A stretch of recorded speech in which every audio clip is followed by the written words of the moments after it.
बिस्मिल्लाहिर्रहमानिर्रहीम। हम अलिफ बे जीम और ये सीख चुके हैं और आज हम दाल और रे की बात करेंगे। तो दाल जो है वो इन्हीं दो लाइनों से स्टार्ट होगा और ये बिल्कुल तोते की चोंच की तरह यहाँ पे इसकी चोंच बनती है और यहाँ से इसको यूँ कर देंगे। देखें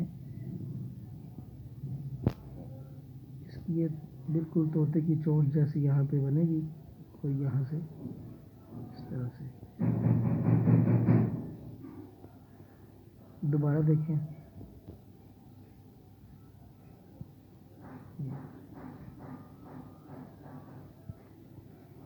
रे का ये है कि आप यहाँ से स्टार्ट करें और यहाँ लगे थोड़ा सा कलम को यूँ झटका दें तो ये दाल और रे। दोबारा देखिए।